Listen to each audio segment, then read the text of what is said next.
The end of the Destiny franchise is on the horizon, and I've seen plenty of people pointing fingers at what led to this. There's been plenty of blame thrown around, with some pointing fingers at sunsetting, to the higher ups, and even at Marathon, but there's something I haven't seen many people even bring up, and that's free to play. I know what some of you are thinking, but wait.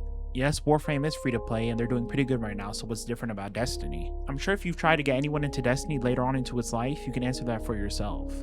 While being advertised as quote-unquote free-to-play, it's more like free-to-try, with the game having no real entry and so much being locked behind paid content. The second you're put into the game, you're hit with so many pop-ups for paid content, you have to wonder what's actually free about this game. First off, if you ask anyone who used to play what content they mainly engage with before they quit, there's a good chance they mention either PvP or strikes. That shouldn't be surprising because PvP and strikes are both the core content in Destiny, but you wouldn't be able to tell that because of how undersupported they both have been in the past few years, even before Edge of Fate. If you went to Popularity Report, a website that shows basically all of the player counts in Destiny, you'd see that PvP and strikes hold an insane amount of hours. PvP holds an all-time hours played of 420 million. Strikes hold a whopping 1.06 billion hours, so it's safe to say they really were the core of Destiny. So I'm sure you can understand what started to happen when strikes started to lose what little strike exclusive loot they had. The Vanguard tracks were removed, new strikes were becoming rare with each expansion, and there were no major updates that gave anyone any reason to run them. PvP stopped getting maps and quick updates to address outliers. Cheaters became rampant, matchmaking was a mess, loot was shit, and the balancing started to go everywhere, so PvP started to lose its player base. You can also say Bungie didn't want to make Crucible very appealing as it could take away players from Marathon, but I'd argue that isn't the case. PvP being good in Destiny would have let players see Bungie can balance PvP and do a good job with a player versus player environment. I think that would have brought more players over to Marathon, because even now the consensus from Destiny players is that Bungie can't balance PvP. I think free to play was the reason for these issues. With strikes and PvP both being accessible for free, you can't monetize the content, so you started to see less and less love given to the free activities. Strikes, Gambit, and Crucible all started to fall into irrelevance, and with that the players left.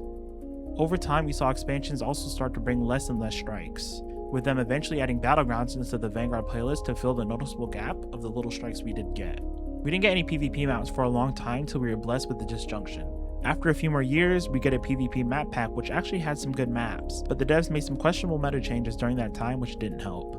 During Destiny's lifetime, cheaters also became more and more prevalent, with the anti-cheat basically letting them in for free. They ended up adding a paywall to trials, but it doesn't matter when they're not getting banned in the first place. On top of the core activities being neglected, eventually Bungie thought it'd be a smart idea to get rid of all the reward tracks at all the vendors, making what little reason there was to grind the activities go away with that change. How it looked to me was that they wanted more and more players to not just be free, but to eventually buy the expansions to become a somewhat paid player. So they started to punish the free-to-plays and gave them less things to do, but at the same time they were harming the players who did purchase the expansions. Marathon did basically yoink the PvP team, but I don't think we needed a PvP team to nerf things that were clearly outliers. Bungie stopped really giving a shit about the core content in the game because they couldn't slap a price tag on it. So of course over time the people who played only for that content walked away because Bungie had already walked away from it. With the game going free to play, it also means they lost the income from people purchasing the game, which can only mean one thing: microtransactions. Destiny became a microtransaction hell, probably due to Fortnite becoming so popular and the gaming landscape booming around the time. The problem was that Eververse had majority of the cool cosmetics, and any cosmetics that were earnable in-game were pretty shit compared to what Eververse had. While Bungie wanted to advertise Destiny as an MMO FPS, you lose a big part of that when you see someone with something cool on and wonder where they got it, just to find out that they spent 20 bucks in the store.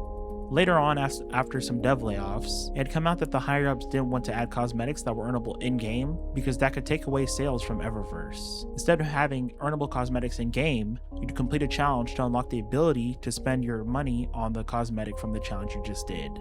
Ex-devs also said that employees received a huge monetization scolding and argued that the monetization of Destiny 2 is first thought over the player experience, which is why the game is where it's at come June 9th. Shah Han ended up releasing a video on June 19th, 2023, shedding light on how bad it has become, with it garnering 1.7 million views and even being watched by other streamers like Asmongold.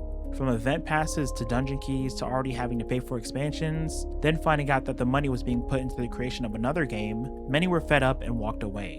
Now for the other relevant looter shooter on the market. Warframe has been free to play and has never had any controversy regarding their microtransactions because of one simple fact: everything is earnable in-game.